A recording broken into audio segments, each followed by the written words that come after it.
This is a reading from the poem of the Man God by Maria Valtorta. Volume 4, Episode 466. Judas Iscariot fills Jesus with joy. 23rd of September, 1944. Jesus says, "In the meantime, I tell you that, if you're going to do a regular work, the episode of Wednesday, 20th of September is to be placed a year before my death. Because it happened at harvest time, in my 32nd year of age. The necessity to comfort and instruct you, my beloved, and others, has compelled me to follow a special order when giving visions and relevant dictations, but in due course I will show you how to distribute the episodes of the 3 years of my public life. The order of the Gospels is good, but not perfect as a chronological order. A diligent observer notices that he who could have given the exact order of events, having been with me from the beginning of the evangelization to my ascension, did not do so, because John, a true son of the light, devoted himself to and worried about making the light shine brightly through its appearance of a body in the eyes of the heretics who contested the truth of the divinity enclosed in a human body. John's sublime gospel achieved its supernatural purpose, but the chronology of my public life has not been improved by it.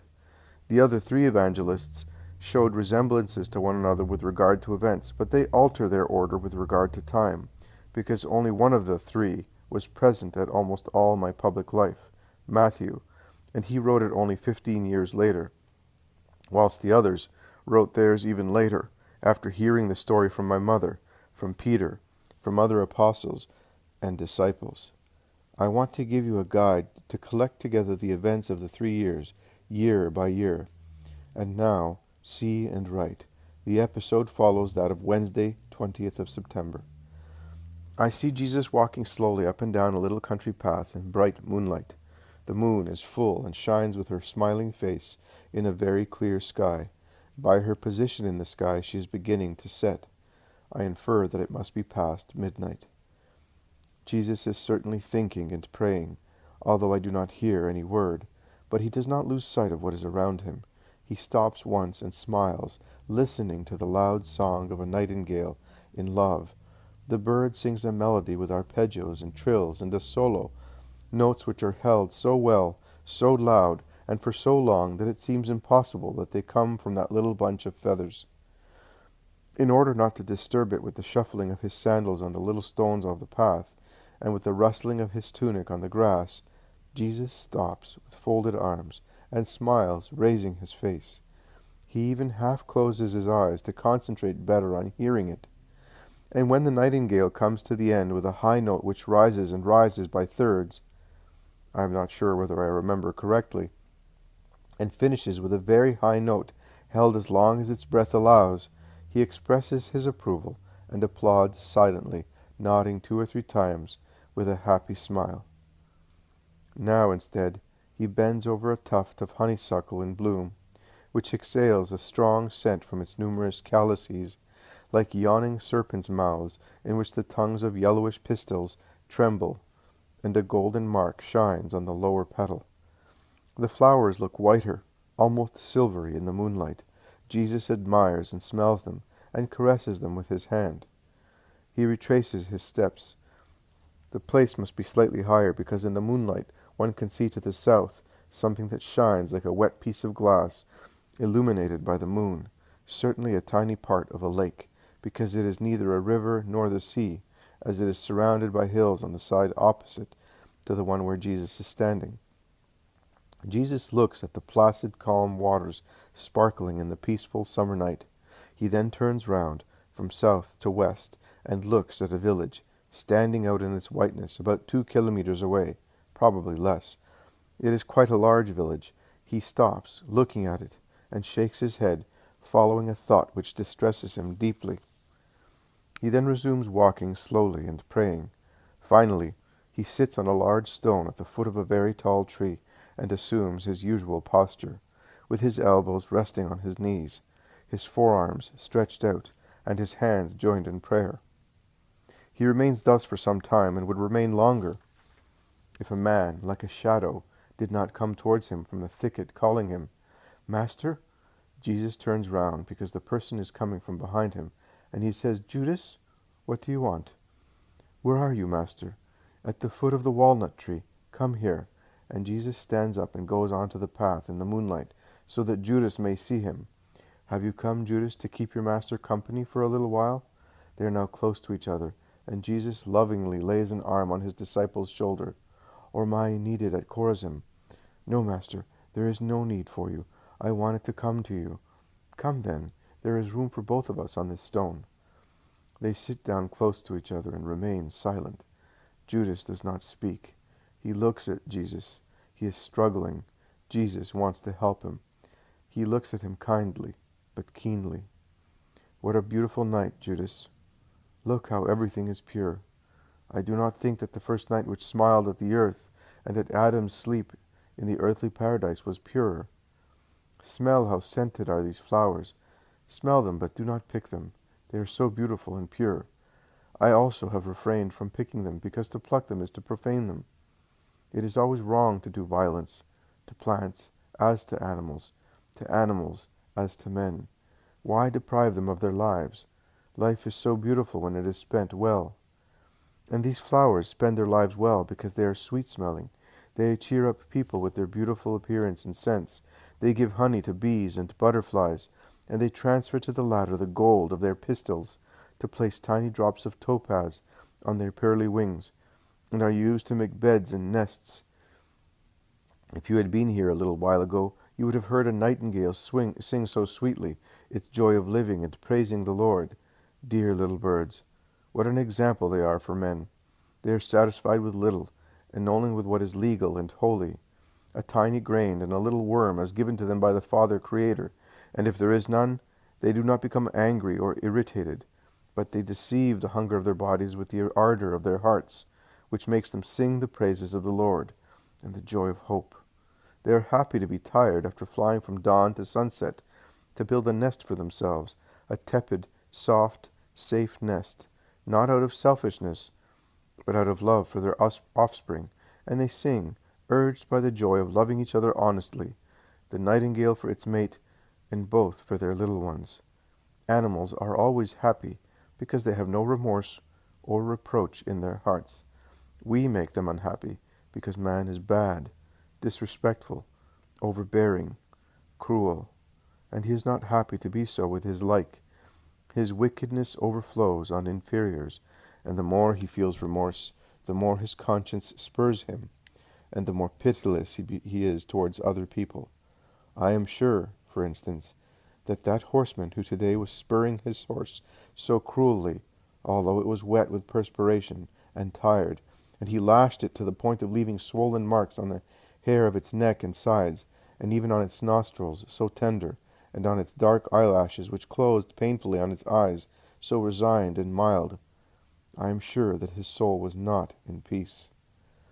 He was either going to commit a crime against honesty, or he was coming from one.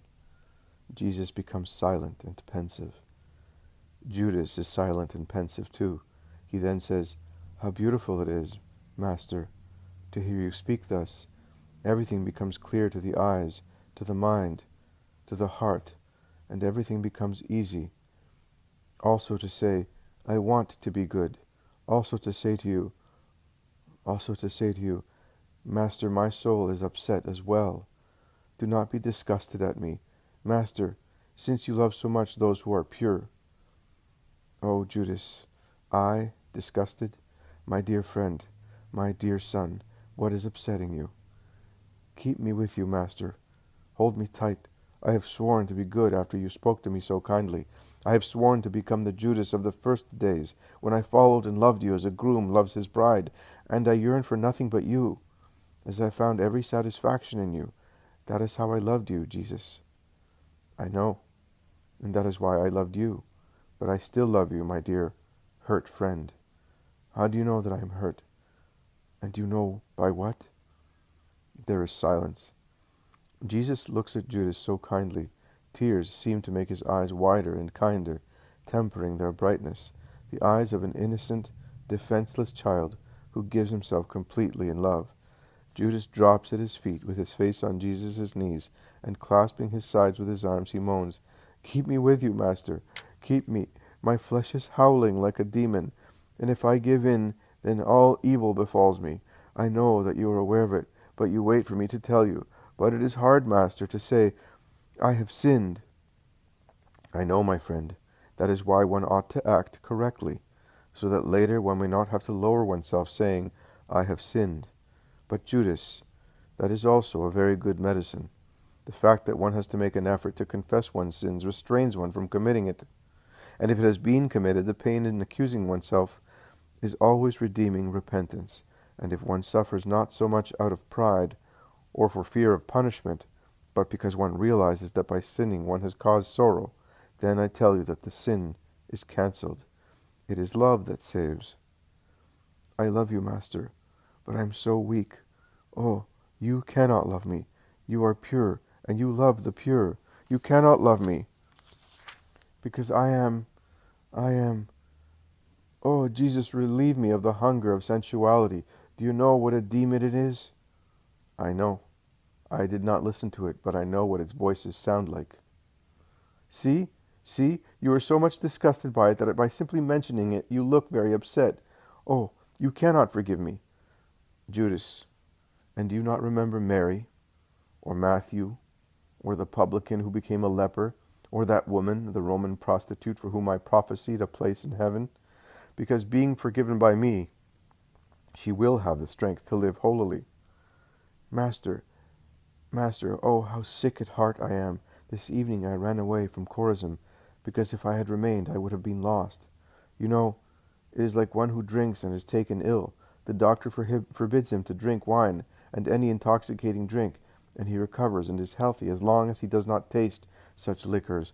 But if he gives in once only, and he tastes them again, he is thirsty for such liquids. He no longer resists, and drinks, and is taken ill again, forever, mad, possessed by his demon, by that demon of his. Oh, Jesus, don't tell the others, don't tell them. I blush with shame before them all, but not before me. Judas misunderstands. That is true. I had to blush more before you than anybody else, because you were perfect. No, son, I did not mean that. Your grief, your distress, your dejection must not confound you. I said that you may blush before everybody, but not before me. A son is not afraid or ashamed of a good father, neither is an invalid of a clever doctor, and confession is to be made to both without any fear, as one loves and forgives, and the other understands and cures. I love and understand you, so I forgive and cure you. But tell me, Judas, what is it that puts you into the hands of your demon? Is it I, your brothers, corrupt women? No, it is your will. I now forgive you and cure you. With what joy you have filled me, my Judas. I was already rejoicing at this clear, scented night, which sweet songs made delightful, and I was praising the Lord for it. But the joy which you are now giving me exceeds this clear moonlight, these scents, this peace, these songs. Can you hear it?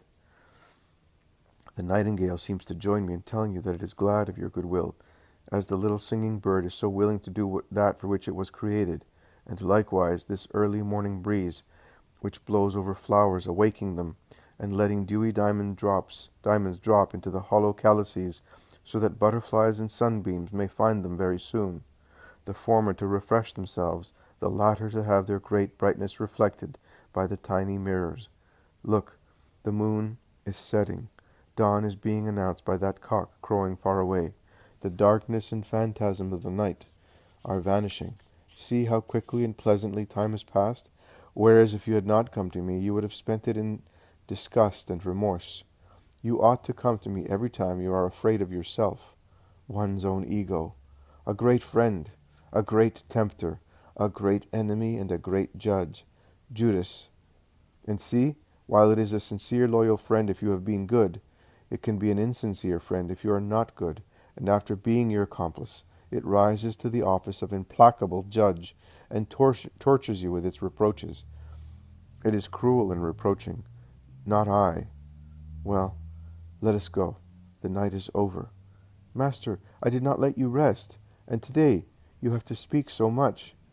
I have rested in the joy which you gave me. There is no better rest for me than to say, Today I have saved one who was perishing. Come, let us go down to Chorazin. Oh, if this town only knew how to imitate you, Judas. Master, what will you tell my companions? Nothing, if they do not ask me. If they ask me, I will say that we spoke of God's mercy. It is such a true and boundless subject that a very long life is not sufficient to treat it. Let us go. And they both go down, both tall, differently handsome, but equally young, one beside the other, and they disappear behind a group of trees. Jesus says, it is an episode of mercy like those of the Magdalene, but if you make a book, it will be better if you put the periods in orderly succession rather than the categories, simply stating at the beginning or end of each episode to which category it belongs. Why do I elucidate Judas's figure? Many may wonder why. I reply, Judas's figure has been distorted too much in the course of time, and lately it has been completely perverted. Some schools have sung his praises as if he had been the second and indispensable author of redemption. Many also think that he succumbed to a sudden, fierce assault of the tempter. No. Every fall has premises in time. The graver the fall, the more it is prepared. Antecedent factors explain the fact. One does not collapse or rise all of a sudden, either in good or in evil.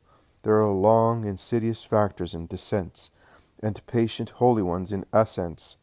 Judas's unfortunate drama can teach you so well how to save yourselves, and how to become acquainted with the method of God, and his mercy in saving and forgiving those who descend towards the abyss. One does not arrive at the satanic delirium in which you saw Judas struggle after the crime, unless one is completely corrupted by hellish habits, which one has taken up voluptuously for years. When one commits a crime, driven by a sudden event, which deranges one's mind, one suffers but is capable of expiation, because some parts of the heart are still free from infernal poison. To the world, denying Satan, because it has him so much in itself that it no longer notices him, it has absorbed him and has become part of his ego. I prove that Satan exists. He is eternal and immutable in the method employed to make you his victims. That is enough now. Remain with my peace.